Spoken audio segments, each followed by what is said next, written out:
ahead, Kenny, and you explain what happened the last segment we did. What happened? Last segment? Well, I don't know. I'll let RayRay go ahead and explain himself why we never got to release it. This freaking guy right here. See this fat motherfucker right here being pointed at? Yeah, it was him. All you, buddy. So anyways, we're used to, because Doe, he told me to freaking use Microsoft Edge. And so that last go-around, I used Chrome. And I noticed that when I was doing it on the Chrome thing, it popped up on a little pop-up saying too much memory. Yeah, So in a nutshell, we have recorded a previous episode, and it was actually probably one of my favorite episodes. But when I went to upload it, either RayRay's voice wasn't there, or his face wasn't there, or it was really, really bad. So, like, we enjoyed the hell out of it. It was one of the best conversations we probably ever had as far as the show goes. Oh yeah, it was fun. RayRay done went and messed it up. Fucking guy. RayRay. So everybody blame fucking him. guy, man. That asshole white man RayRay. That fucking asshole, man. You know, I heard about that guy. He sure can be a dick sometimes. We got it. He's out of here. Fuck out of here, man. All right, y'all. So we got his stun double in for today. Yeah, we got. He's better looking anyway. We got another exciting episode with you. I'm DoeKeezee. You got DoeKeezee, and you got the white man RayRay. Always messing shit up, obviously. So hopefully you don't do it to us today. Been fucking been fucking shit up since day one. Hey. But we got another episode for you. We're gonna be talking a little bit of that SummerSlam. Some interesting things happened there. Brother. We're also gonna talk about Doughboy's new Western single. Never thought I'd say that, but yeehaw, motherfuckers. About that. Me neither. I never thought about it. I never did. But you know what? It's legit. So you can't hate on it. So we'll be a lot of people. Yeah, a lot of people. I didn't think I was going to get the reviews I got, and that was weird. But anyway, go ahead. Well, maybe you missed your calling, but you could be the next Jelly Roll. That's. We'll call you Deli Roll. Yeah, no shit, huh? Deli Roll. Hey, no, for real though. I mean, when it comes to music, I mean, obviously with me and Doe, man, we're in the music stuff. I myself, got catalog galore, but I can tell you this: that I play some of my songs, and even I got to hit the skip button. I'm like, yeah, fuck this. This shit sucks. But I will tell you this though: but when you hear some of the songs and you're like, fuck, man, I made that shit. Like, that's a fucking banger. Like, yeah, some of the shit, yeah. I've done that where I listen. I'm like, damn. I'm like, this shit right here should have been something, dude. What the fuck? Exactly. Yeah. Because I'll scroll through I'll scroll through that. Here's some corny song. I'm like, man, who the fuck wrote this shit? Fuck. Right. Oh yeah, there's being that I'm not a music guy, but y'all send me your music. I've listened to a lot of your music, and some of it's like, yeah, motherfucker. And others I'll be totally critic about my shit. Like and especially like years later, like especially my first album, I totally I try to skip that as much as possible. Yeah, but goddamn it, RayRay, if there's one thing I can say, it's your fucking Convicted Music Records intros. They've always stuck with me. Oh yeah, you'll always hear the cell block. Ching. Yep. Yeah. Yo, what up? Shout out to my boy Jay Bizarre. Shout out to my boy Jay Bizarre. He's the one who does the Convicted on that beginning when the cell block shuts. I always just love it. It's your boy. Yeah. What it do? Like what it's the one and only motherfucking white man RayRay. One and only white man RayRay. Back up in your fucking ear holes. Yep, that fucking motherfucking ear holes. That's something for your motherfucking ear holes. Pencil down. That shit withstood the test of time. That's it, man. Even when me and Roy talk about you, for some reason, that always ends up in our conversations. Yeah, ear holes. Ear hole. That's the gimmick right there. That's the gimmick. You got something for your motherfucking coming to an ear hole near you, man. Ear holes. Yeah. Open them fucking ear holes. Hey, I checked that on SoundCloud, man. Freaking, there's a song I made called I Need Dollars. And I don't know what the fuck happened. I don't know what blew it up, but it's up to like 64,000 plays, man. And I only uploaded that motherfucker like 4 months ago. Fuck. I checked it out, man, and I'm like, and at first I'm like, whatever, this shit's like a bunch of bot shit and stuff like that. So I was scrolling through all the follower people who listen to the song and stuff, and it was from fucking all over, man. Fucking Russians, even fucking Ukraine bumping that shit. Well, I guess they must be doing it while they're at wartime or some shit. I need dollars, like shit. I need dollars too, motherfucking shit. Like, right. I need that. And it wasn't even one of my favorite songs. I mean, like, it was a cool song. It was just something cool to do and stuff. And then next thing I know, you know, like weeks were going by and it kept going like thousands. Next thing I know, I'm fucking checking it this morning, 63,000 something plays. I'm like, good God. But if that's pretty fucking impressive, dude. Like, if you watch. First time ever in my life. Well, if you go back in history and watch like a lot of our favorite artists, you know, talking about music back in the day, most of them will say that some of their biggest hits were ones that they didn't even want to release. Yeah. Like, they thought it was garbage, and then, you know, us motherfuckers like, oh yeah, this music's dope as fuck, you know. And you know, shit goes to number one and whatnot, and that might be what's happening to you. Like, oh shit. I don't know what clicked. I mean, because I go through all the rest of the songs on the SoundCloud, and there's, you know, typical average, you know, 5 listens, 10 listens, 20 listens. Then here comes I Need Dollars, fucking 63,000 fucking something listens and 700 and something hearts. And I've never reached nowhere near that level, dude. Never. I was fucking shocked, man. I was like, you got to be fucking shitting. Not even on TikTok. Out there. Shout out, you know, fuck. Well, that's what's up, though. That might drive people to your other music, though, too. You know, that's a possibility. That's dude. If they like it, they'll fucking be like, what else this motherfucker got? Yeah. That's how I ended up going down a rabbit hole looking for fucking people. That's how I found. Hell, that's how I discovered Yellow Wolf before Yellow Wolf got discovered. Yep. I was digging. It was MySpace days, and I was digging through, and I heard one thing, and next thing you know, I was like, well, what? It was Box Chevy, I believe. And then I was like, this shit's kind of tight. So, and then I clicked over to Pop the Trunk, and the rest was history after that. I fucking love that song. Banger, dude. I fucking love that song, man. Me fucking too. Once you hear Pop the Trunk, it's over. Yeah. Don't make me go pop the trunk on you. Daddy's Lambo is dead. Yeah. Oh, Daddy's Lambo. I take it to the back of me and make a balloon pop. Like that shit. Hillbilly and Beverly Hills. Did you guys watch that? So do you guys follow Drink Champs? I know you Absolutely. probably do, RayRay. Oh, yeah. We talked about this on the last episode. That's right. And Yellow Wolf was just on there, and he was talking about his because he's really cool with MGK, but also you know Eminem is his guy. And when Eminem and MGK were kind of beefing, he was kind of went a little more depth with it. He was like, I was the only guy in the world that was actually mediating between the two. Absolutely. And he was man enough to approach Eminem and be like, hey, is this cool? But the thing is, he don't even call him Eminem. He calls him Marshall. So it's definitely a business. It's definitely a business perspective.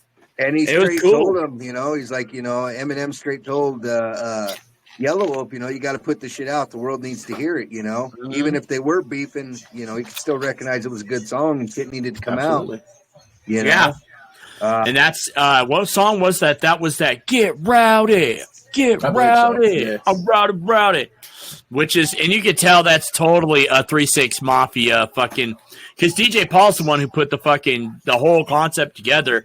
Was like, yo, motherfucker, Eminem would have probably been on the song had him and MGK not been beefing, dude. That would have been the first time you would have seen like 3 big time white boys, big rappers anyway, do a collab. You always see like 2 rappers that are like, you know what I mean? Like Yellow Wolf and MGK. But dude, it's so rare to see Eminem get on any track with any other white rappers. Maybe nowadays I can see him because he's humbled himself quite a bit. So fucking back before, I don't think he's ever collaborated with a white rapper, has he? Besides Yellow Wolf. Yeah, the Yellow Wolf is like native. He's like white and native or whatever. So I mean, but I could. He's done some. Well, no, not even Logic, because Logic is biracial. Yep. I can't think of any white rappers that Eminem. Not the top of my head. The closest I could think would maybe Paul Wall, but he never collabed with Paul Wall. I know he's really cool with Paul Wall. Yeah. But I would like to actually see a collab with Paul Wall and Eminem. That'd be fucking sick. Did you go to the Yellow Wolf concert last year, Roy? No. Oh, you were a fool. That was good shit. Yeah, I heard it was really good. Jeffree Star put that on. Yeah, we got a free Yellow Wolf concert last year at David Street Station. Sure did. Nice. It was freaking awesome, and it was great. I mean, me and the wife went down. Mind if I smoke? I don't give a fuck, because I probably will at some point, too. It's your house, bro. Smoke-free podcast, sir. This is a smoke-free podcast. Yeah, oh, yeah, from that. Yeah, Yellow Wolf's trying like serious. What the fuck is no, we can't smoke in here. We can't smoke. Y'all smoke weed. They're like, there's a big difference, but yeah. Yeah, shout out to Drink Champs, man. I like watching that. That shit's cool. I like the one with ICP on there. That was really interesting too. Yeah. I also watch Collect Call with Suge. Oh, I've never seen that. Suge, man. I mean, I'll tell you what, man. That guy get a bad rap from some people, but at the other half, dude, you look at it like mafia shit, man. He was like one of them black Tony Sopranos, man. Like, he held that death row, man, like some gangster shit, man. The real true definition. It was gangster shit. You know what I mean? He wasn't one to be trifled with. He wasn't one to be punked or nothing like that. And he was just like, no, I'm going to be. In order to not get fucked with, you got to be the guy to be fucking with. So I'm going to fuck with you so you don't fuck with me. And a lot of people were scared of Suge Knight, even Vanilla Ice. Did you guys watch that interview with Vanilla Ice when he's talking about that? Robert Van Winkle. Yes, sir. He goes, there's rumors that he hung him off the balcony. He goes, none of that happened, but he's all, he did fucking take me to the balcony. And he goes, I was a little intimidated. I'm not going to lie. Oh, absolutely. You seen him just walking in with a cigar. Yeah, well, shit, Suge Knight's bodyguards walked fucking Vanilla Ice's bodyguards the fuck back. They're like, nah, you got to go back. And they're like, oh, fuck. Vanilla Ice's like, y'all motherfuckers were probably fired after this. I got to find people 3 times your size because this is bullshit. Or I need to find 10 of you motherfuckers or something. Yeah, that one is definitely not one of those good music things that I like to tune into. I mean, whether or not he's telling the truth in his own, but it's just in his own opinion, and in his own thing. And like sometimes he talks, the shit, between the beef of death row and whatnot. But at the same time, though, he also talks some knowledge and shit and about business perspectives. Right. And it's Suge, man. I mean, like I said, I was a huge death row guy, man, and fucking when Suge, he was all in the magazine, fucking big old motherfucker with a red fucking suit on and shit with a cigar. He's boss. He is a boss, man. All right, so time to these topics a little bit. First thing, we got a little bit of football, and then we got some little bit of WWE. But guess what, Roy? Football starts tonight. Started last night, actually. Who played last night? Detroit, the Patriots, Carolina, and I forgot who else it was. Well, the only one I give a fuck about plays tonight, which is the Eagles. Oh, did they play tonight on a Friday? Yeah, they played tonight against Baltimore. Odd. Yeah, what's up, motherfucker? It's preseason though, so I mean they don't keep a regular schedule for that shit. What are you doing? Hello. Hello, this is Dwayne. This is Dwayne from Rent a Center. We're gonna need our couch back. Motherfucker, I get calls from them fools all the time. Where the hell did he go? He left us. Houdini. He straight's like, fuck you guys, I'm out. Hello? In the middle of an episode. Yeah, we were talking football and shit. Yeah. What the fuck? Well, I guess this podcast is going in a different direction now. But no, the football season, I mean, it is starting in it, though. Yeah. I kept yelling into the mic. And I'm excited. Because, life football is boring. Yeah. Because then I can't talk shit to Roy for the next, 5 months. What's going on now? We were talking about football starting. And I said, it's great. I says, it's lonely without football because it means I can't talk shit to you. But now that it's on, I got like 5 more months to talk shit to you. I don't know how to fucking feel about this season coming in. I really don't. I don't know how to feel about what y'all motherfuckers are doing to CeeDee Lamb. I want to know in the football world, even for kids, if they even play Smear the Queer anymore, man. That was the game, man. I don't know. I know. I think it's all like flag football now. Yeah, they get all sensitive now in school and stuff. I remember we all gathered up in the school days, man. Hey, who's up for some Smear the Queer? Yeah. Yo. Yeah, I remember that. Those games. Those are that and that. What was the other one? The 500 or 1,000, and you'd have that one guy who would throw and he would do the have points. To take a number and you'd be like 200, and you have to throw it up, and the first person to get 500. Thing is, though, is that after a while, people just started just blurting out like high numbers, like 455, and you're like, bro, there's 669,000. Yeah, you start chucking it in the air and shit, and it'd be like a little bitch ass throw sometimes. Like you would think the higher the number, the harder it is to catch, and they would just be like, 400. And you're like, okay, and that's it. Like, all right, game's over. I'm going home. Things that entertained us, right? Mm-hmm. But I don't know how to feel about this NFL season coming up. Why? Because the Dallas Cowboys are proving their true colors once again already. Oh no, they're finally showing their true colors for sure. I just don't see nothing happening this year. I just don't. So what the fuck they doing to CD Lamb? What the fuck? Why is he not important? He is, but I think the thing is that Jerry Jones is tired of fucking paying these guys, and they still have a year left on their contract. And CD Lamb's pockets are getting dry. Yeah, well, the cap is fucked up, and they're trying to get shit figured out. And then Zeke did it to him about a few years ago when that happened. Zeke was their first round, and when you're a first round draft pick, you only have to play 4 years, and then your fifth year, your option, you could sit it out because you're like, I get my contract a year early because I was a first rounder. So you have to play on that fifth year. You're supposed to or whatever. But since you're a first rounder, you are entitled to the big bag a year early, like second, third, and fourth, and so on and so forth. They actually have to play all 5 years, and then they get to their bag or whatever. But since you're a first rounder, you get like a year in advance type shit. But anyway, no, see what happened. I think what the deal is that Zeke did it to him a couple years ago when he said, I'm going to sit it out till I get my bag. And so they're like, that's when they got Tony Pollard, and he was looking good. And then they're like, fuck it. They broke the bank. They paid Zeke, and then Zeke lost a big fucking step. Yeah, he's good at like goal line punches, 1-2 punch, getting a couple yards. He's good at picking up the blitz and shit like that. But overall, he was not prime Zeke, the one that they were hoping to pay him for the first 1, 2, 3 year Zeke. They were hoping for that Zeke, and that didn't happen. I think those belly shirts he wears was cutting off the circulation to his body, and it was affecting his performance. Something. I don't know. Terrible. That was fucking terrible. Yeah, I don't know. And then he lost a bunch of weight, but then speaking of Zeke, then he said that he's not going to be carrying a bunch of the load this time around. It's really going to be, I think it's going to be a committee.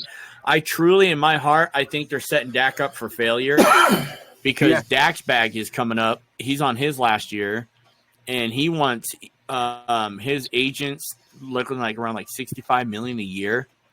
And that fool's going to go to a team and succeed, but he ain't going to succeed in Dallas. Yeah, he's not succeeding with Dallas. As much as I want him to, it's not going to happen. Jerry, and see, this is the problem with a lot of fucktard Cowboy fans, is that they all fucking think that Dak's the problem. I'm like, okay, who was the problem before Dak? Because they haven't won a fucking Super Bowl with Romo. They didn't win, since Troy Aikman, and that's because it wasn't Jerry Jones. It was Jimmy Johnson that put that whole team together. And then after that, it was Barry Switzer. But Barry Switzer got that Super Bowl team handed to him on a silver platter. And so all he had to do was just pretty much just come up and just show up and babysit, because Troy Aikman was there to pretty much run, yell at everybody, hey, we got to do this. I already know the playbook. This is what we're going to do. And they still were able to make shit happen and stuff like that. But once Troy Aikman and all those guys got older, Emmitt Smith and all them, once they all got up out of there, the team just kind of – it's just a roller coaster, But – and I yelled at the other Cowboy fans, like, oh, Dak is this. It's all Dak. And I'm like, who the fuck was the problem before fucking Dak? Because he hasn't played for the Cowboys for 20 years. So they're like, and then they can't ever answer me that fucking question. Well, it's because of Romo, because Romo sucked. No, Romo's pretty good too. He was a gunslinger. And you could tell because the way he's a commentator, he could read fucking defenses very well. Yeah. You're like, no, he's got the IQ there. So what the fuck is the problem? I don't know if they're cursed or because they have a fucktard coach or if it's their GM who keeps getting in the fucking way. And I want to say it's the latter. GM.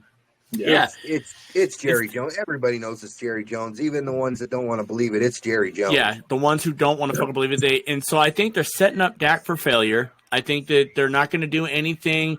They're getting all these kind of bargain bin players, so to speak. They're all great players, but they're not like Super Bowl caliber. There's not the Super Bowl caliber about this team, in my opinion. Yeah. And I think that they're going to fuck Dak over, and then they'll blame him. And they'll say, hey, you know what? You had your shot to show us what you're worth. You're not worth it. Go ahead and bounce. I talked to his uncle. His uncle thinks it'd probably be cool if Dak wound up in New Orleans. And see, here's the thing. Bill Belichick absolutely loves Dak. He is fascinated with Dak. And so if Bill Belichick comes back to wherever team he lands on, there's a possibility that Belichick is going to pursue Dak. If Dak is up in the market anyway. They've actually they're predicting Belichick will end up with the Cowboys. Well, if he does, then Dak will be with the Cowboys because Belichick really likes Dak. But someone, who was it that said that he'll end up with the Giants and so will Dak? That's hilarious. I forgot. Yeah, I don't see that happening. I think it's going to be out of the East. I think Dak will at least get out of the East. I would actually, in a way, I think it'd be awesome if Dak stayed in the East and he went to the Giants and he fucking just tore up the Cowboys every fucking year. Just year in and year out, just won every fucking time. I would fucking laugh so hard. Me I'd too. be like, hi, you fucktard Cowboy fans. You guys are so dumb. Now who's the put Trey Lance in? Put Trey Lance in. I'm like, the motherfucker hasn't even got fucking not even 5 games under his belt. And you guys want to bench Dak for Trey? Are you guys shitting me? Are you fucking retards? Never mind. God damn, they're dumb. Cowboy fan, dude, if I wasn't a Cowboys fan, I would laugh at the Cowboy fans with everybody else because, like, Jesus, no wonder we get made fun of because you guys are so fucking stupid. And they're delusional. They think that we're going to win it all. I'm like, no, we're not. No, we're not. No, we're not. Kind of always makes you want to. It kind of always makes you want to be able to get that visual on what goes on in those bigger upper meetings and those upper buildings, like what they actually really talk about. I think that's exactly what's going on. And that's just me, though. And then, if you think about it with all that being going on, you know that fucking some shit's happening. And I don't know, man, these Cowboy fans, they just, I could see why people don't like him, though. That's all I got to say about it. I have a feeling that if Dak goes somewhere else, he's going to have a little bit more success. And the Cowboys will continue to fucking dwindle, and then they'll blame the next guy and the next guy and the next guy. They'll be like, oh, it's Trey Lance's fault. Oh, it's this guy's fault. Hey, but sometimes with all the bad news and stuff, man, it always turns it around, man. It'd be surprised, dude. Good publicity is better. What is it? Bad publicity is still good publicity, or however the fuck. Oh yeah, and it definitely works. It definitely works. Jerry Jones, that's favor. all he wants. Jerry Jones, that's all he wants. Those are ticket sales to him. He loves the media. He loves it. That's how he makes his money. He don't give a he probably wants a ring because if he could win himself a ring, he knows his brand would it's already up here. But it would probably be in its own realm after that. If he got himself a 6th, it'd be the only team in the NFC to have 6 rings. And he would be able, it would be its own, it's already its own brand, but it would just be it would be the next level. You'd be like, damn, now we got to hear these motherfuckers talk their shit for another 30 fucking years. This is perfect. Yeah, fuck Jerry Jones. And and then, and here's the sad part is the Cowboy fans, now they're starting to become fair weather fans or they're jumping ship. They're all going, starting to root for the Texans. And the Texans are AFC, so I guess it's okay. Even though the Texans hate the Cowboys. But CJ Stroud is he's a stud. That guy's something else. Definitely no ship jumping here, man. And then who was it? Since day one, man. What's his I was just saying that since day one, I ain't never been no ship jumper. It's always been, like I said, for football, it's always been Rams, basketball, Lakers, and baseball, Yankees, man. It ain't never changed. Who the fuck? Who was just traded? Oh, we knew something was wrong with RayRay. Ayuk is getting traded. Fuck Ayuk. Yeah. He's not that great. He's good. But... And imagine the people back in the day when sports were originally created. like with the football and even just basketball stuff. All these guys sitting up in the meetings and just coming up with names, like they're in their area, say, for instance, with the Dallas, there was like a group of like 10, 12 people up in the thing. So what should we name ourselves? I could just imagine all the names that they probably went through. Some guy was sitting in there going, they probably Dallas put a dartboard up, just like we're going to be called Dallas Demolition. And people are like, the Dallas Demons. We're not. The Houston Dallas Navigators. Yeah. So then everyone just came around, and all of a sudden, some person comes out of nowhere and says, "What about the Cowboys?" Cowboys. Hey, that's a good idea, man. And then they just ran with it. Well, originally it was the Dallas Chiefs. It was the Dallas Chiefs. It's and then crazy, the Chiefs man. went over to Kansas City, and then they. Because it always makes me at odd. The only reason why I think about that is because, like, say with street names and like street addresses and stuff, it's always either the same. Like, just how these people like sit there and think of a name of a street. So what are we gonna call this street? Fuck, man, we're running out of ideas. Let's just call that A Street. A Street. Yeah. We'll just we literally have an A Street here in Casper. We have First Street all the way to like 50th Street, and then we got A Street all the way to like what is it, F or something. Let's just make it A through Z, man. Yeah, it literally is. It goes. It's like H Street all the way to A, and then from A it starts to First Street, and then all the way to like. Because I've noticed that when I go to Cheyenne, like they'll have Green River Street and Rock Springs Street and shit. Yeah. It's like these people are coming up with these ideas of like, well, what should we name this street? Oh, let's just call it the same as that one city. Oh yeah, good idea, man. That'll work. Lazy ass motherfuckers. Everybody got that one city over here. Let's call it Los Angeles Boulevard. Yeah. You're like, but we're in Delaware. Right? Yeah, it's all right. This is Delaware Street. This is the closest I'm going to get to Delaware. Yeah. Dude, we here in Casper, we do have a California street. I know we have a Colorado street for sure. Yeah. We have a Minnesota. Wow. Like how these people sit there in the community, man, and sat there and got together in City Hall thinking of street names. What? I don't think we have a Wyoming street or a Casper street here. You would think Wyoming Boulevard. Okay, Wyoming Boulevard, but we don't have a Casper nothing. I can't think of anything Casper Street or Casper Boulevard. Sure we do. One of our storage facilities is on Casper View Court. Casper View Court. Yeah. Oh, well, I guess so. I guess that kind of works, but. Back in those days, though, man, I just sit in that city hall debating on what we're going to call the streets and the teams and everything else. It's crazy. It's crazy. All right. Shifting gears. A little SummerSlam. RayRay. That was the first gear. Now we're in the second gear. SummerSlam. Go ahead, RayRay. Motherfucking Roman Reigns' return.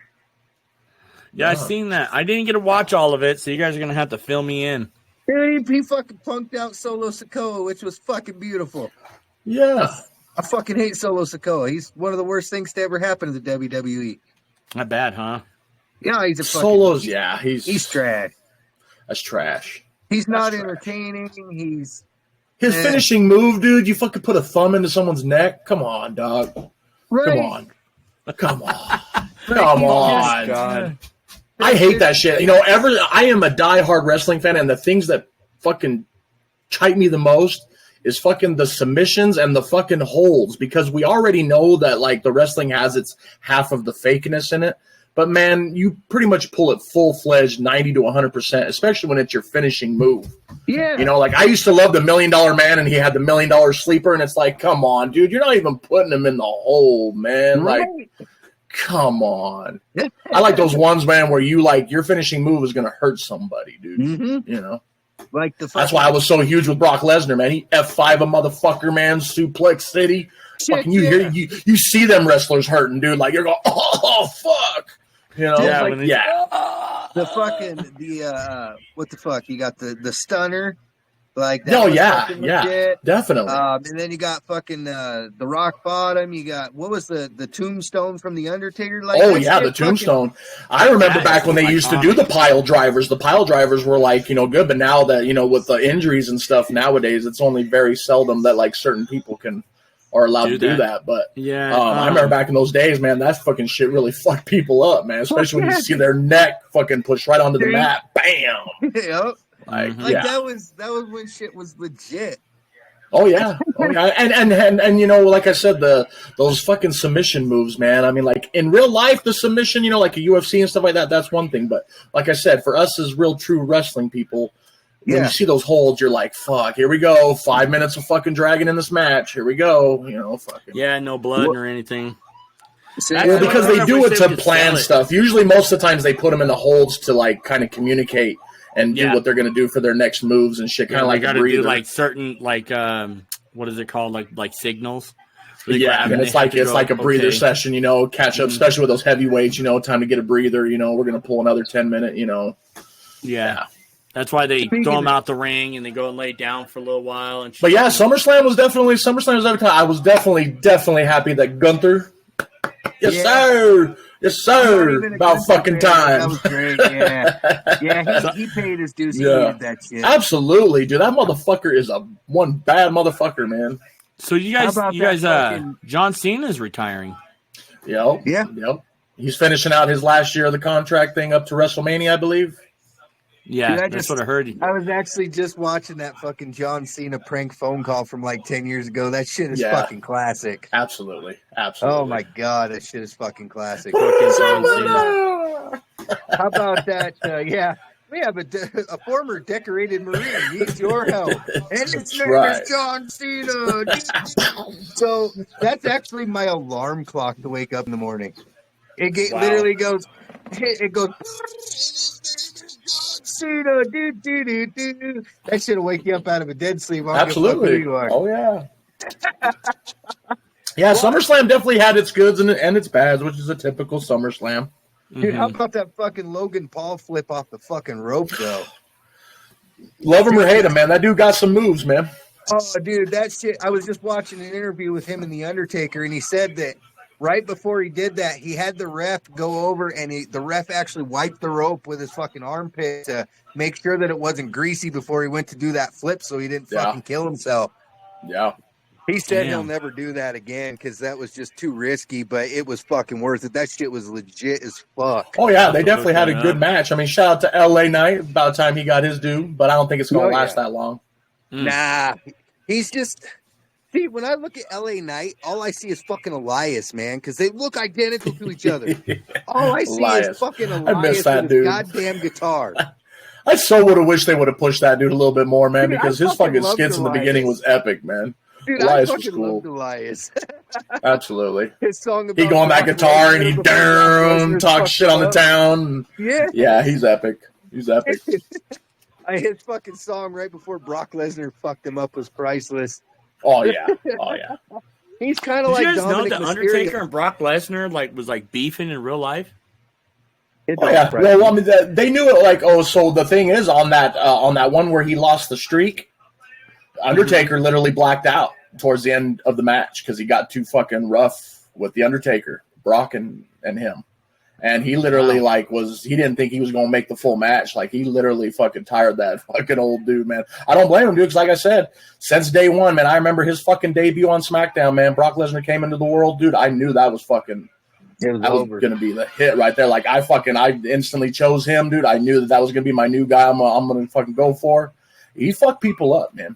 But yeah, they had that little bit of a feud of, you know, it's like that ego thing, you know, like Undertaker's Undertaker, man. That motherfucker had been there since 1992, 91. He's been banging this shit for a while. So, yeah, he did that shit. Like, his dues are definitely due, you know, fucking. But when Brock Lesnar came on the scene, it was just like everyone was pushed that back burner because he was just so electric and how big and built he was, dude, and how fucking he could throw these people around, even people that were twice his weight. Fucking bam. Fucking, you're like, damn. And then to prove to motherfuckers and go to UFC and win championships there. Yeah. That showed you that motherfucker was definitely the real deal. Yep. Well, and now Brock Lesnar's gone. Fucking. Yeah, I don't know about this whole speculation. Supposedly he had some involvement with that whole Vince McMahon shit. Yeah. I hope not. That always disappoints me, man, when I hear about Hollywood celebrities that you fucking know and love, man. They're like, oh, well, you just found out he's a pedophile. Like, fuck shit, man. Yep. And then you just can't like him anymore. Like when I heard the allegations about Tom Hanks, I'm like, not Gump, bro. Gump, don't tell me you fucking are a rapist, dog. Like not Gump, Woody. Not Woody, dude. Come on, bro. You literally cannot be playing with little boys and girls right now. Because that's sex trafficking shit, man. We see it in horror movies. We've seen him in shit like Hostel. You know, I mean, like, there's fucking people out in this world, dude, that with the right money and the right power, dude, you get whatever you want when you want. And I'm pretty sure a lot of these, like, leaders, and I'm pretty sure a lot of these leaders, like, speaking of the wrestling and stuff, wrestling people as well, you go over to these other countries, man, you get treated like golden, man. And next thing you know, you go up to your hotel room and you got this little itinerary of boys and girls, and you're like, I want that one tonight. Let me get the little 10-year-old. Ooh, yeah, he looks. I wonder if Michael Jackson. We'll take that. It's like, wow. Michael Jackson was fucking probably their VIP. Yeah, and even with the Michael things, man, it was just like, come on, man. Like, I really like your guys' stuff. Why you gotta go like that? Right. Why? You know, Why? And I was, I was always kind of a Michael Jackson hater, you know, but the more I watch, the more I see. I'm not so sure that he did do that shit anymore. Yeah, it's a toss up. Like, I mean, they got the pictures. They got obviously the kids obviously saw the dude's cock. I mean, you know, they've had speculations of him hopping kids up and down on a video on his lap, and I mean, like, he was a friendly guy. I'm not gonna lie. Who was that guy? That one grown ass man, but he was like looked like a little kid. What the fuck was his name? No, somebody else, but it was like Gary Coleman. He looked just like a little kid, but he was a grown-ass man. And he was sitting on Michael Jackson's lap during, like, a fucking press conference. Yeah. And it's just those, like, iffy things, but then also at the other side of the thing, he was raised as a child to where, like, he was permanent resident child from his father. Yeah. And, I mean, like, and like, he didn't have child time. So, I mean, the whole Neverland thing is cool, but at the same time, it's like, you know, this is a little weird, dude. Like, right. So it's always that toss up. I'm always gonna love him for his music, King of Pop, hands down. That's my motherfucking dude.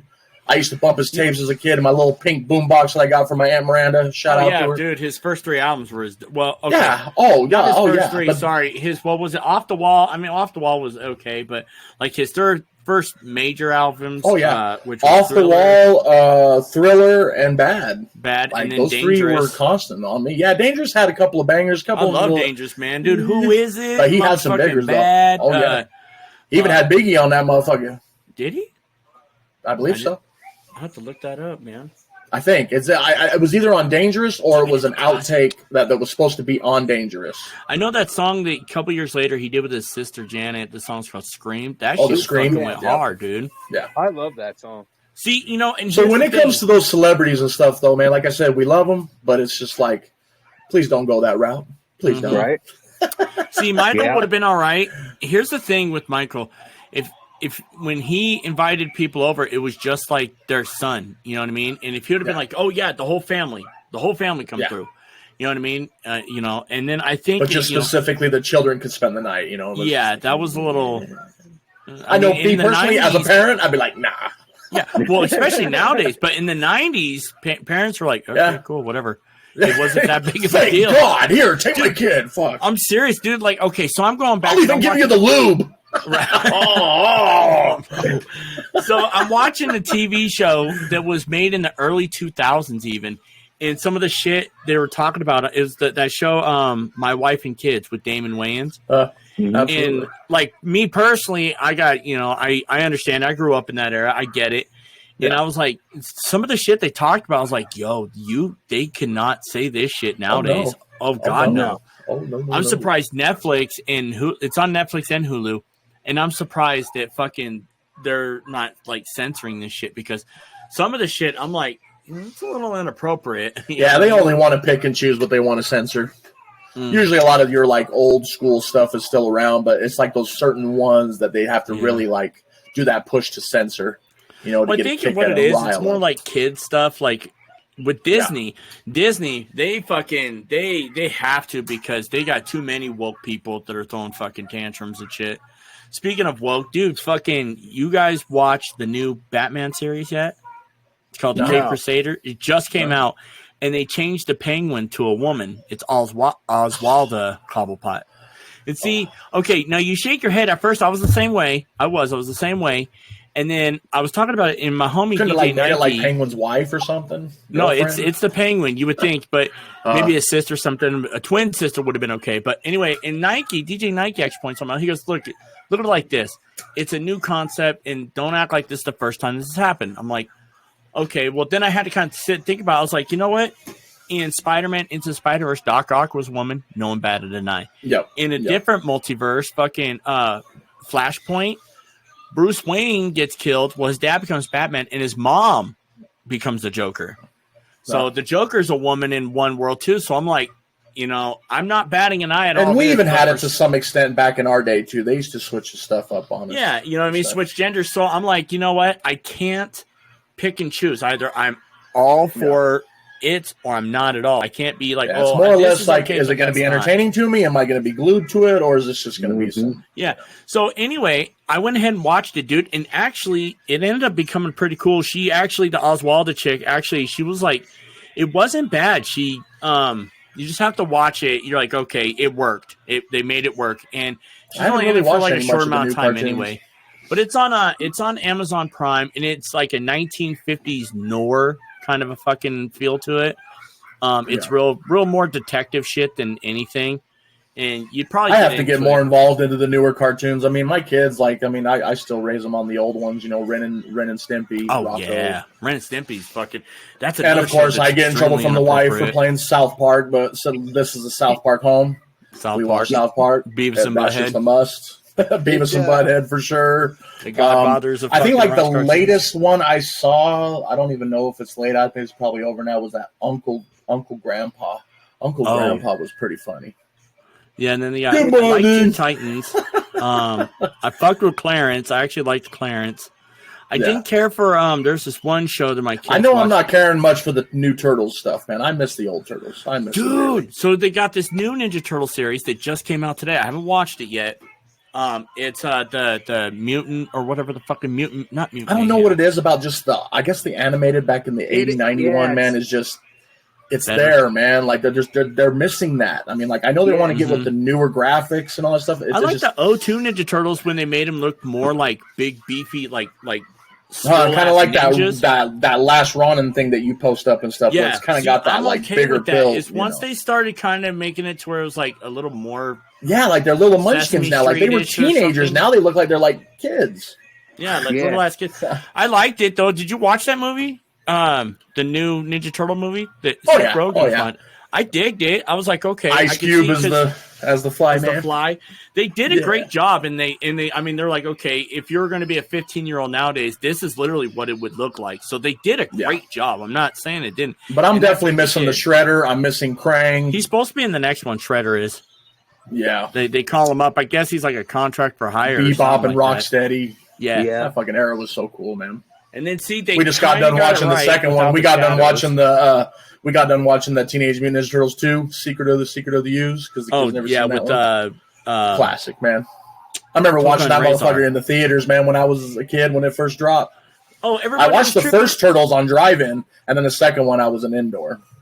Okay, yeah, I did get to see all three actually in theaters. Now that I think about it, the second one I showed up halfway through it, and then right where Shredder was just feeding the Token Razor the ooze. Yeah. So I saw that part, and then I had to go back because we were really late, and then we went and seen it again, and it was really cool.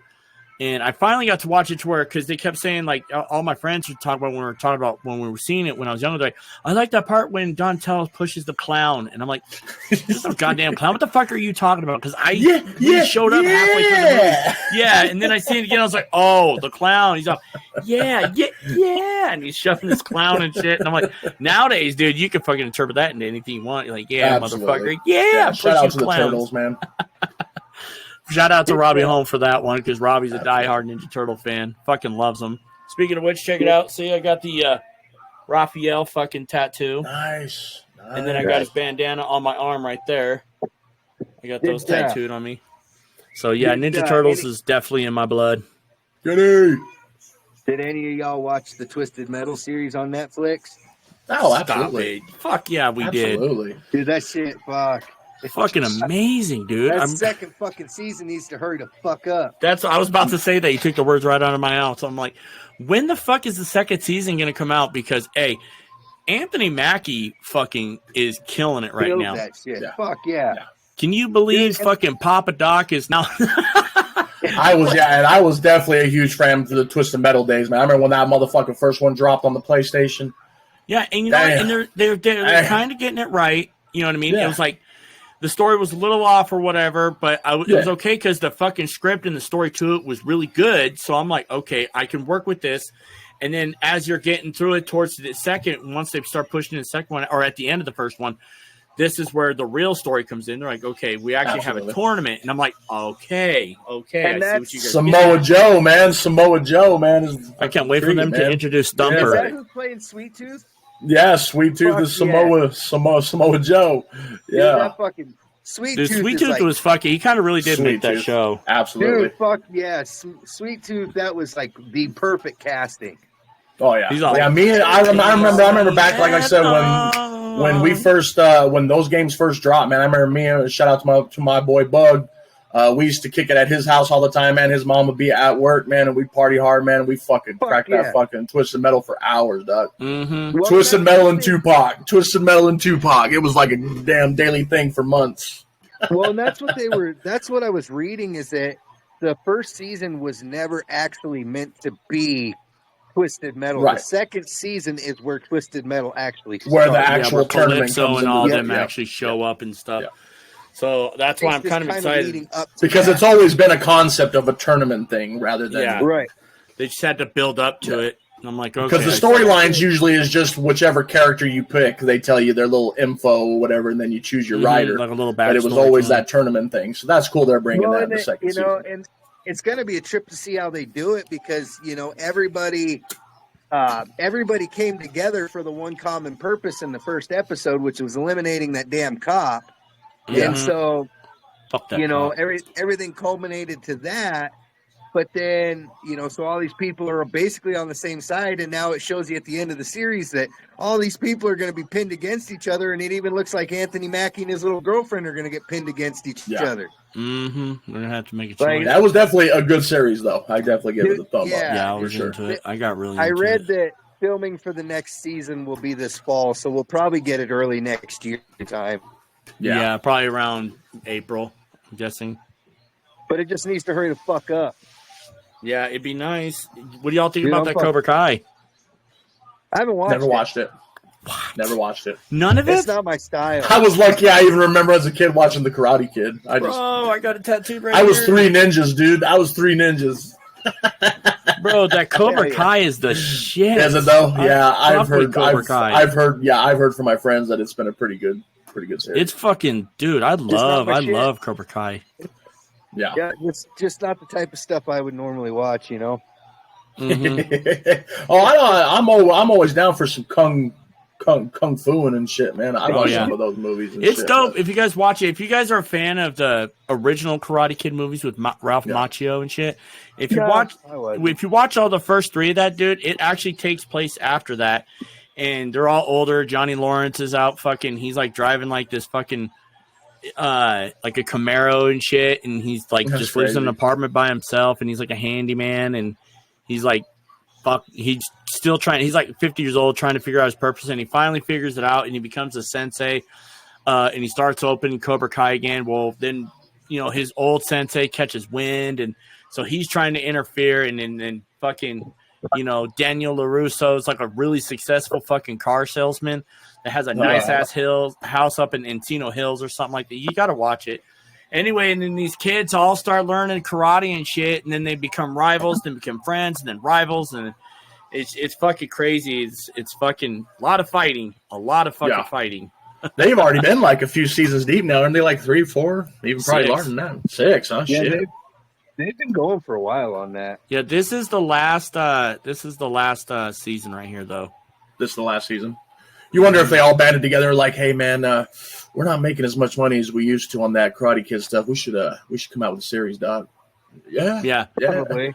Well, originally it was YouTube that started it, and then it was a really cool. Got a lot of positive feedback from the first season.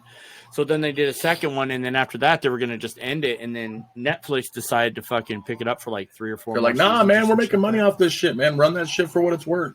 Oh, yeah. See, they got the first 10 episodes of season 6 done, or maybe it's the first 5. Yes, first 5 episodes of season 6, and then the other 5 comes out this November. So we'll see what happens with that. And then I got, and then I watched that show Power on top of it, which is a fucking dope-ass show. My guy, absolutely. Anything that 50 does with that G-Unit Films. Oh yeah, dude, man, and all the spinoffs, man. You got the only one I didn't really watch too much was Raising. I watched the first season of Raising Kanan, and then I just kind of left it alone. Oh yeah, all of them are good, man. Same with BMF. Oh yeah, see, I never seen BMF. I heard that's really fucking good. BMF is fucking G, dude. Like I fuck with Tommy and Ghost. Oh yeah, Tommy, definitely, buddy. He ends up moving to Chicago and fucking starting to become a kingpin over there and shit. I'm like, damn, dude. Tommy's that guy, though. I guess supposedly Ghost, the guy who played Ghost and 50 were having a feud because that's not how he wanted to die off. Yeah, that's what I read, too. Or I seen, too. He was all upset about it, and it's like, hey, he's still running, though, and they're going to finish up their last season for him, for the son. Yeah, that's it. Yep, this is it. He's got 5 or 6 episodes left, and then that's it for him. And then from what I heard, they're trying to end it, but I don't know if they're going to end the whole power thing or if they're – because I know they're done with Stars. Yeah. Their contract is ending with Stars, so I don't know if they're moving to a different network and going to, go – yeah, shout out to 50, man. 50's a fucking smart businessman. Oh, fuck yeah, dude. He was almost broke, bro. He almost went bankrupt because, I don't know how or why, but... I remember seeing that interview where he said he went all in on that get rich or die trying. He literally went fucking broke. Trying to push that shit. And he knew when it went up on that get rich or die trying, and it fucking skyrocketed, man. And fucking... No, dude ain't looked back since, really. And he gives excellent fucking financial advice. You ever hear his financial advice, how to make $1 million? He was like, he goes, if I gave you $1 million, he goes, but under one condition, you have to give it back in 24 hours. But I give you $1 million to make $1 million. How would you do it? Would you buy, a bunch of fucking, some dope or whatever, and then flip it, and hopefully you can make your money back that way? Or would you do this? Would you do that? Yeah. He goes, your best bet is actually just take $1 million, go put it in your bank account, and then ask for $1 million loan. He goes, that's one thing that I can say about when it comes to Dr. Dre and just the aftermath, and even Jimmy Iovine, just that crew in itself, everyone that they have touched that is that big has gotten big. Like you have Eminem, you have 50, Dre, Cube, Snoop, anything that these people have touched has been in that scenario with Dre. Love him or hate him, whether or not he's done some shiesty shit behind the scenes, we're just fans. We're just we don't know the whole curtain. But to know that circle that they get a hold of, they know that they can take you up there, and it's up to your job to stay up there. Yeah. Because if you fall, then it's like, hey, it's on you. At least we tried. tried. They even said that during an interview because it was when Dr. Dre got his name on the boardwalk. Jimmy Kimmel had him on. He had Dre, 50, and Snoop on there, and then he was like asking. He asked 50. He goes, "Did Dre give you any advice?" He goes, "No." He just looked at me and goes, "You'll be all right." And so 50, he knew what he had to do, and he fucking did good. Snoop's making moves all over the fucking place. Because there's people around them, right? Because there's them people around them that are still good in our eyes, but behind the scenes and stuff. Say for instance with the Dog Pound, Snoop brought the whole beef, squashed it all, get the Dog Pound back up, make their new album, which is phenomenal. I love the new Dog Pound album. Not going to hate on it one bit. It was good. But those things that go on behind the scenes of what do these guys do with their money that Snoop is doing different? You know what I'm saying? He's getting up there and he's getting into the merchandise and the products and stuff like that. What is Daz and Corrupt doing? Are they just throwing their money around to get some booze, have a little party, take care of your family's needs real quick, and then next thing you know, you're back to square one? Yep. Unlike these people like Snoop and Dre and Eminem and stuff like that, where they can invest into that money and be smart about it. Because a lot of these people that they have given that doorway to, they either stay low key or they end up spending up all their money. That's why when the game gets all upset and stuff like that, you got to wonder, what are you actually spending your money on, game, rather than what they're doing? Because obviously these guys are doing the right thing and investing in God knows everything from underwear to fucking water bottles. Even Eminem has his own fucking his own real. But a lot of these artists, they don't want to put that money down to invest in that stuff. They're like, oh, I don't want to take that risk, so I'm just going to keep this $25,000, take care of my family, maybe pay the rent for about 6 months to a year. But then next thing you know, you got to hurry up and come out with hopefully a banger. Otherwise, you ain't going to make no money. Right. Yeah, you're gonna get. See, Snoop Dogg, he can make 5 fucking shitty albums and he's still on top because he's got all the rest of these products to fall on. Oh, plus, dude, he can go on tour and make his money. Tour, yeah. You know, that's what a lot of them 80s. That's what a lot of them 80s and 70s fucking artists and stuff do. You know, you still see Blue Oyster Cult out there fucking bucking out shows and shit, man. Yeah. I mean, if you got a good enough, you know, like say your later shit's not that good, but your earlier shit's good. If your catalog's good enough, you can still go on tour and bang your old shit. And that's what's real devastating about me with a lot of them old bands that are still around making new songs. Yeah. It's like you're ruining your career. Like, for instance, Ozzy. My fucking dad loved Ozzy from the day I was born. It was always Ozzy in our fucking household. Ozzy and Black Sabbath. But the more and more I hear of Ozzy's newer stuff, it's like, dude, you're really old. Pack it in, bro. Pack it in. Just relax. Kick it. Because you're leading down a new era path where people are listening to the new stuff. And yeah, some of the songs are still Ozzy, but it's just not Ozzy. And so like this new genre is going to be like, well, this old man sucks. When the fuck did he come out? And then they're not even interested in your old catalog. So if you stick with that fucking banger shit, that's always going to be there, because Crazy Train's fucking still played to this day in stadiums and fucking shit like that. So, I mean, that guy can easily go on tour, which now he can, and make the money. But it's just, man, when these new albums are coming out, it's like, you're not quite there. Like, same with Metallica. I always was a firm believer that as soon as they shaved their fucking hair, man, and cut it, is when everything went south, man. Because when they had the hair, man, I mean, that's fucking Metallica, dog. Yeah. In my opinion. Like, as soon as the Black Album, dude, it was like, done. Like, I like a couple songs, and that's it. Right. You know, and then who was it? It was Ozzy who just jumped. They even did it with ZZ Top. They're fucking, one of the bearded guys fucking dies, and you're still going to go on tour with a replacement. People know ZZ Top as the two bearded motherfuckers, man. Yeah, the long bearded fucking guys. That's what they're known for. That was their gimmick. Like, it should have been done right there. As soon as he passed away, it's like, all right, cool. We have our old catalog. We're still going to make money. We're done. You don't see TLC doing anything anymore. Right. It's the same with Journey. Okay. Journey, I don't like that. I don't like that new singer that they have on tour and shit like that. I mean, it's fucking that's not Journey, dog. Bradley passed away. They just went and got another. That I will give with that. Yeah, Sublime. They actually had that one guy at one time, and I wasn't feeling that. But now they have his son, the singer's son, on there, and he sounded pretty damn good. What, Bradley? I give him prop on it. I believe that's who it is. The one that's the main singer from Sublime. Yeah, the one who passed away. His son. Okay. Is now the singer, and I mean he's sounding just like Daddy compared to the other guy. I'm gonna have to look into that because I did not know that. I know they've been around for years and years. Oh yeah, since I was a little kid, Sublime, man. I remember back in the skate park days, man. That was very heavily played, man. Fuck yeah, dude, because they were punk and like punk reggae. Fuck yeah, so man. Like, you go to the skate park, man, and you hang out with all these random ass fucking skaters, man, doing half pies, full pies like that. After they're done doing their session, we have bong sessions. You know, the cool thing about Sublime is that they were able to like touch on all kinds of different genres, you know what I mean? Yeah. But they had their genre and they kept it real solid with that punk, kind of like the punkish sound. It was like their own lane. Yeah, they were in their own lane. And don't get me wrong, they weren't like so punk, like, you know, they were like, you know, fucking like Sid and Nancy or, you know, Sex Pistols or anything like that. But they were like a mixture of like some Marley era with they had their own with the punk. Because when you think of punk, you're thinking of like Rancid and Black Flag and you know, like that, Misfits and shit. So they were like that calmer, soothing Bob Marley-ish type. Yeah, it was like and you can't have even people who like my friend Damien. He's a really big time fucking metal punk fan, and he knows his shit. Like he went down a rabbit hole with me one day, and he was, you know, putting this all out there, and I was like, damn, he went down a rabbit hole with me and told me all kinds of, and it was very interesting stuff. And they're actually a lot of these guys are very educated. And and the cool thing about punk music is that it's revolutionary. Like it's revolutionary. Anti-political. Yeah, anti-political. It's like dare to be yourself.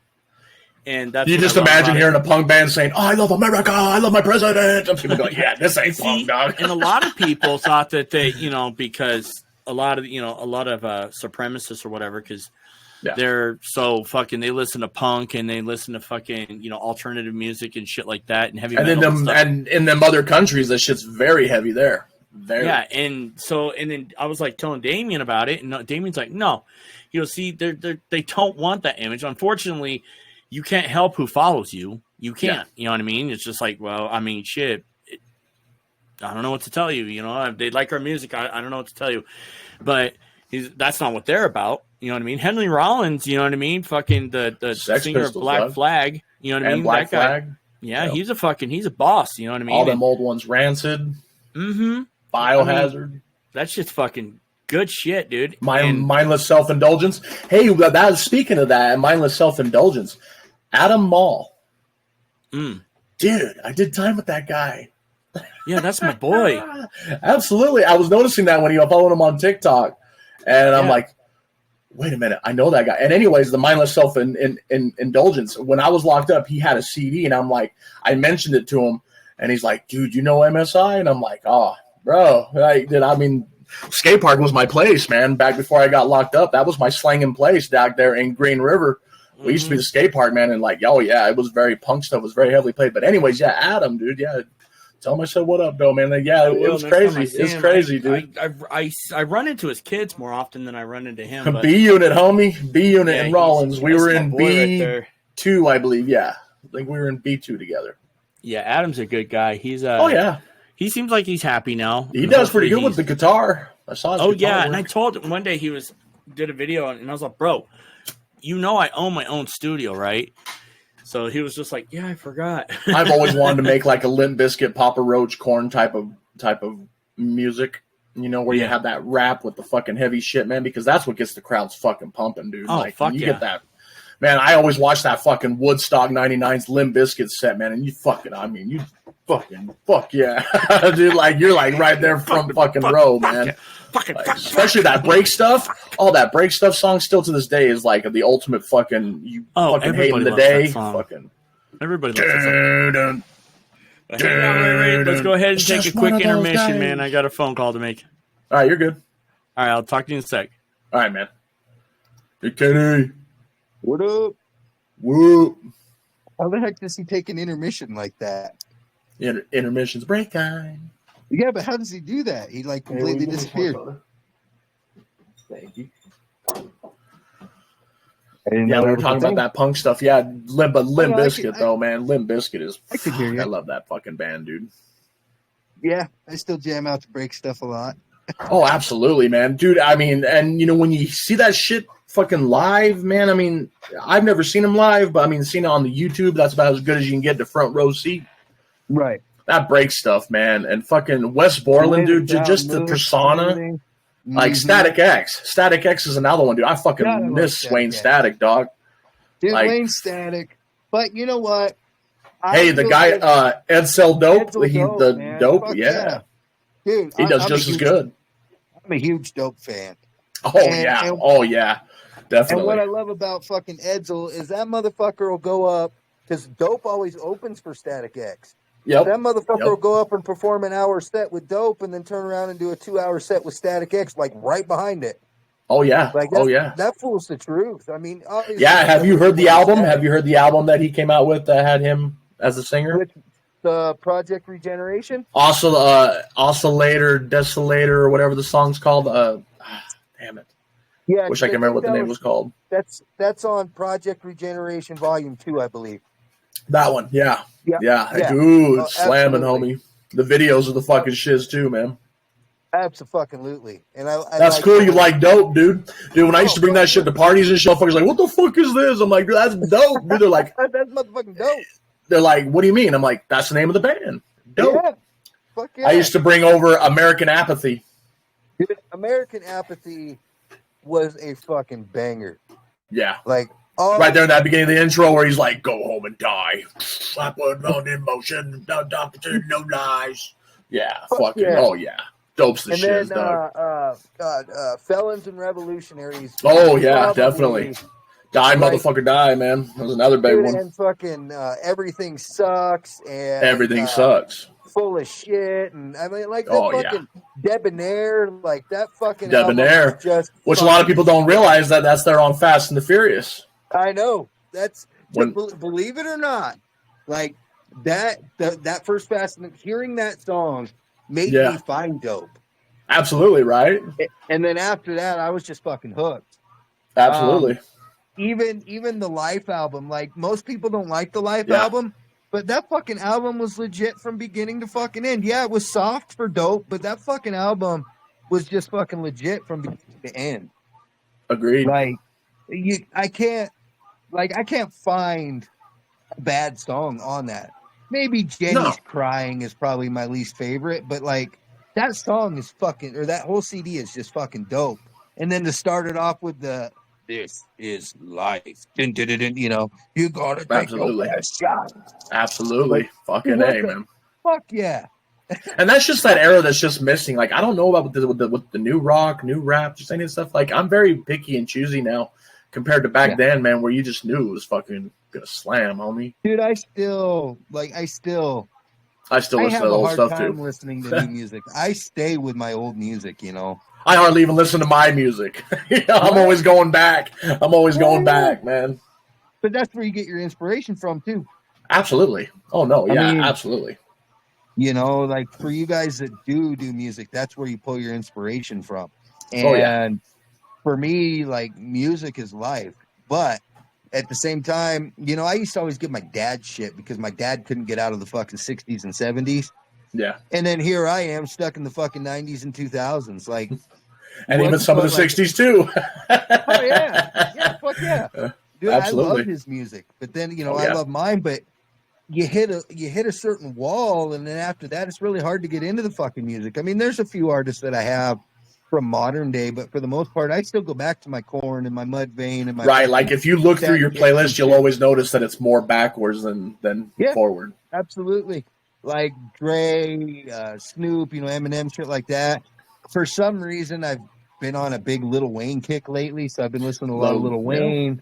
My most favorite album of his was 500 Degrees. 500 Degrees that Lil Wayne put out. 500 Degrees. That one, like, it's not as good as Juvenile's 400 Degrees. I mean, that's definitely the Cash Money album right there. But when he came out with that Rival thing, when Juvenile was getting ready to leave, and he made 500 Degrees with Birdman, that was one of my favorite ones because, like, he wasn't really getting into the squealing yet. I kind of got thrown off when he started squealing a lot more with that low way, like that. It just. I love making fun of that. The Block is Hot. When you listen to his debut, The Block is Hot and Lights Out. I think it was Lights Off or Lights Out. And then there was 500 Degrees. Like, those were cool. Like, the whole Carter series, it's like I'm picky and choosy. Like, it has to be just like certain songs. But, like, there's not really a lot of, like, gems out there that that you can listen from beginning to end. But they are out there. And we keep them. We keep them in our hearts. Very, very cherished. We do. Yes, sir. And that's, And I'm the same way, Ken. I am the same way. Music's life, dog. Like, I'll choose that over fucking movies. Mm-hmm. Any of that shit. I can sit and listen to music all day.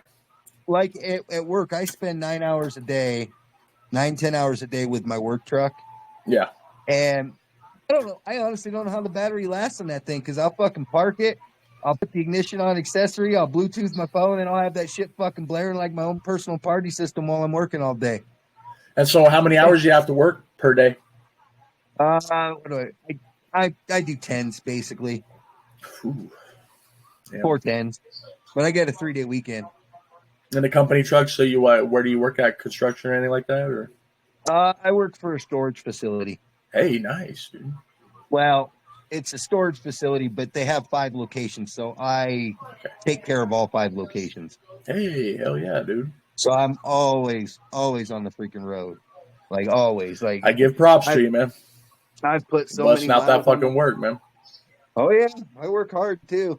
Like, I do everything from, running skid steer to digging holes to slamming stakes to... Yeah, I always give props to my homies out there that put out that hard labor work, man. I do, man, because I have a lot of you, man. I got you, I got Brian, I got Bug, I got fucking shit. There was a couple more. Oh, Jay Bazaar, fucking. I mean, you guys talk about that fucking hard ass work, 10-hour shifts, man. It's like, god damn, bud. I'll eventually get back there in the work scene, man. Due to all the health issues and shit, fucking my shit went south, so I ended up having to be a stay-at-home father. But I keep myself busy, and I try to fucking take care of this 10-mile house that we have here on this 10 acres, and it's definitely a lot of work that needs to be done. You still, like, even if you're not out in the sun doing that, I guess what you would call the blue collar shit, man, you work harder than just about anybody. I mean, you're always fucking doing something or pushing something, promoting something, Absolutely, putting dude. something out. I've always said, man, if I'm ever going to get in the music business, at least let me be the janitor for the record label. Yeah. Let me at least be janitor. And that's fine. You know, like, I mean, any way you look at it, work is work. Absolutely, dude. Oh, yeah. At the end of the day, no matter what we're doing, and I do miss it, man, because the tempting of getting back into the school systems and being the para working with the kids again, that's definitely been on my mind. But at the same time, I don't want like some wild day to go pop off. Next thing I know, I'm having a heart attack right there in the school. And exactly. Stuff's scary, man. I ain't gonna lie, man. That's why when I fell for Violent J, man, when Violent J was talking about his story on the, I can't remember what interview it was, about him having that thing or whatever inside his heart, the stent. That's what they originally wanted to do with me. Man, they were noticing that my blood flow to my heart is not doing enough, like how you would have your heart blood flow normal. Mine is like real chalky and real thick. Right.